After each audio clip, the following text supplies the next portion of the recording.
नमस्कार देवताओं, स्वागत है आपका ट्रुथ ऑफ हिस्ट्री के एक और नए वीडियो में। और ये है जाट अरब युद्ध सीरीज का 5वां एपिसोड। इस वीडियो से पहले भी हम कैकन, बुधिया, झलावन, हालाखंडी और बवारीज जट्टों पर वीडियो डाल चुके हैं, जिन्होंने अपनी जमीन की रक्षा के लिए अरब हमलावरों के खिलाफ युद्ध लड़े थे। अगर वो एपिसोड ना देखे हो तो डिस्क्रिप्शन में लिंक डाल दी जाएगी, उनको भी जरूर चेक करें। आज हम उन सिंधी जट्टों के बारे में जानेंगे जिन्होंने गुजरात में जाकर अपना राज स्थापित किया और नेवल वॉरफेयर्स में इतने माहिर बन चुके थे कि अरबी सेना को अपनी जमीन पर कदम तक नहीं रखने देते थे। आज का वीडियो है गुजरात के गुमनाम सिंधव राजवंश पर।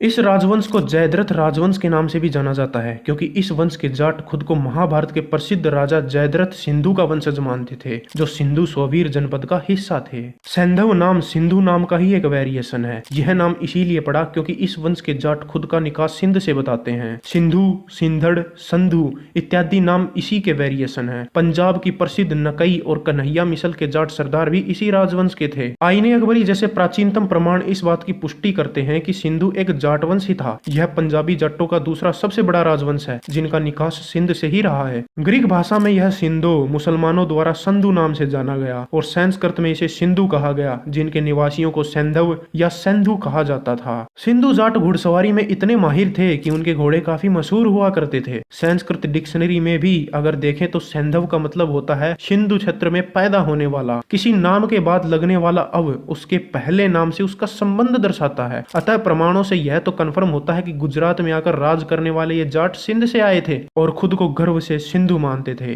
कॉपर प्लेट्स के हिसाब से यह जाट वंश गुप्त काल में भी पश्चिमी काठियावाड़ पर शासन कर रहा था। सिंधुराज जयका द्वितीय द्वारा लिखवाए गए शिलालेख में हमें इस वंश की सबसे लंबी वंशावली प्राप्त होती है। गुजरात का वर्तमान वला क्षेत्र पहले वल्लभी नाम से जाना जाता था, जहां से महाराज पुष्यदेव की एक क्ले सील प्राप्त हुई, जिस पर उन्हें पुष्येना नाम से भी संबोधित किया गया है। इस सील के अनुसार उनके पिता का नाम महाराजा अहिवर्मा था। संस्कृत में एना और देव राजा के लिए उपयोग होते आए हैं।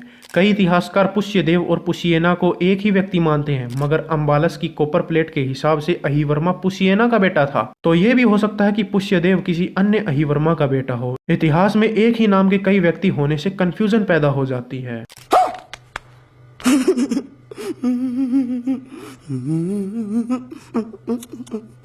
ज्यादा क्लैरिटी के लिए वीडियो को पॉज करके आप इन राजाओं की वंशावली को भी देख सकते हैं। यह भी कहा जा सकता है कि राजा अहिवर्मा प्रथम जब सिंध के किसी भाग पर राज कर रहे थे, तब उम्मयद खलीफा के हमलों के दौरान उनका बेटा पुष्येना गुजरात की तरफ आ गया था। वल्लभी से प्राप्त शिलालेख से यह पता चलता है कि वह मैत्रक राजवंश का महासेनापति बन गया था, जिसने बाद में अपनी ताकत बढ़ाई और इनके बेटे अहिवर्मा द्वितीय ने महाराजा की उपाधि धारण की। मैत्रक राजा शिलादित्य चतुर्थ के दौरान अहिवर्मा द्वितीय के राज्य की राजधानी घुमली थी, जिसे उस दौरान भूतम बिलिका नाम से जाना जाता था, जिनके उत्तराधिकारी कृष्णराज प्रथम ने 5 अलग अलग उपाधियां धारण की थी। घुमली से ही इन राजाओं द्वारा चलाए गए कुछ सिक्के भी प्राप्त होते हैं। अब तक मिली कॉपर प्लेट्स के आधार पर हमने इस सिंधु राज्य का एक मैप भी तैयार किया है। हो सकता है सीमाएं कम ज्यादा हो, क्षेत्रफल इससे बड़ा या छोटा भी हो सकता है। हमने बस अंदाजे से यह मैप बनाया है।